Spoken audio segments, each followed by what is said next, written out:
Looking at our diagram here on the left side here under the rear seats of the car, you can see our fuel pump that is housed inside of the gas tank, and on the right you can see our fuel pump module that controls it. That fuel pump on the left there will pump our fuel all the way up to the front of the car, into the fuel rails and into the injectors. Coming up front to our fuel rail, you can see that we have a returnless style system with 4 fuel injectors, 1 for each 4 cylinders, and you can see our connecting harness on the bottom left.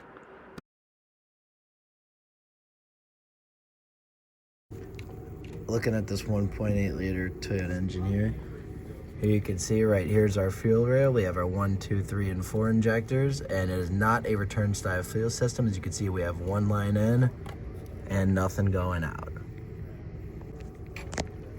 Coming around to each injector, you can see this black with white stripe wire.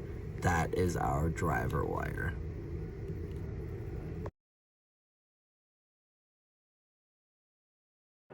Here you can see that I'm back probed into the fuel injector with the vehicle turned on. You can see that I am on our driver's circuit and our power wire. It is dropping 14.7 volts over the injector, which is good. That means that the injector is working. However, you must be very careful when performing a procedure like this as to not short the 2 wires together, as that can and will blow your PCM. A better procedure for this would be to do a voltage at your power wire and then do a negative potential test at your driver wire.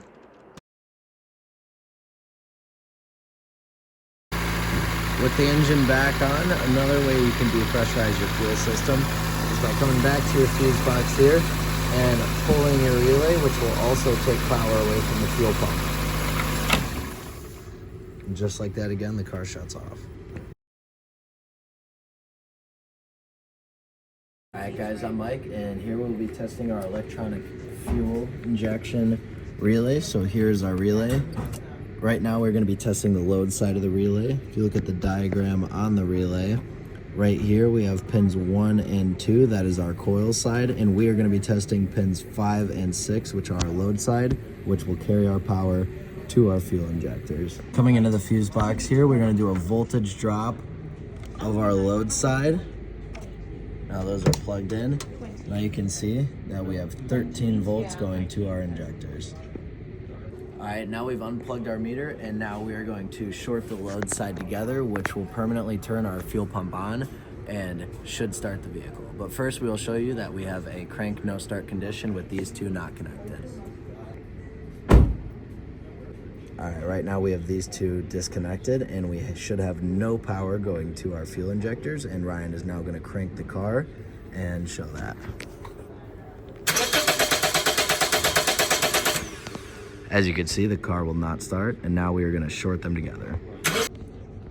Now you can see here we have the 2 wires jump together, and the car should crank over and start now.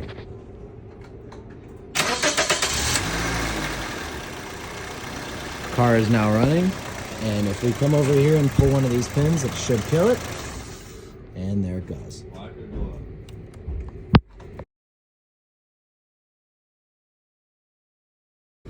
Alright, now we have our test light on our cylinder number 1 wire, and Ryan is going to crank it over, and we're going to watch the LED blink indicating that our injector is indeed firing.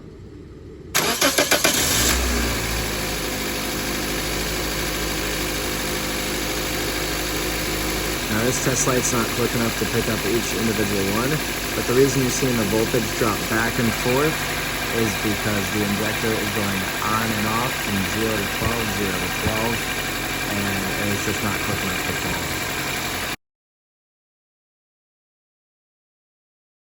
fall. Looking at our injector wire here, right now we have a Noid light plugged in, which is a LED that should rapidly flash as it attempts to fire each injector. So this, when in a diagnostic process, would confirm that you have power all the way up to your injector.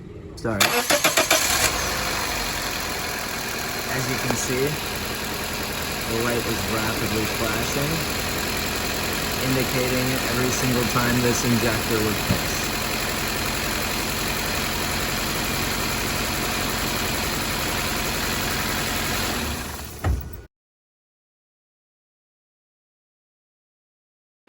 Alright guys, removing the back seat here, we can see the top of our fuel hat. Right now we're back probed into the black and red and black and white wires. The black and red is power, black and white being ground.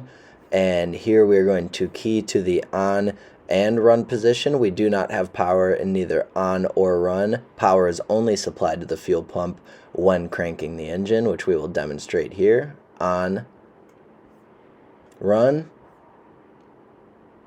and cranking, and you can see that we have 10.5 volts going to our pump.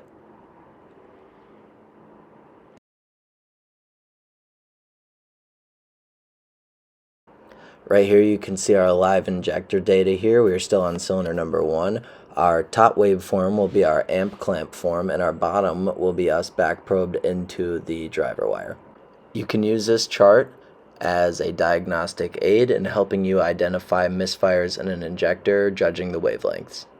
Looking at a standstill of one of our injectors firing here, you can see the top line is our amp clamp. So as the fuel injector is grounded by the PCM, you can see an increase in our amperage. And on the bottom we have our injector driver circuit back probed. There you can see the dip down, that is it being grounded, and that is called the dwell time, and that is where our electromagnetic field is starting to build. When the ground is released, you can see the high voltage spike going all the way up, and that is our injector opening and firing the fuel into the cylinder. And on the way down you can see that small bump, and that would be the injector closing. Examining our data closely can help us in our diagnostic process to narrow down things and figure out what is wrong with our fuel system. You can tell from just this picture if you have ground, whether your magnetic field is collapsing, or whether your injector is closing.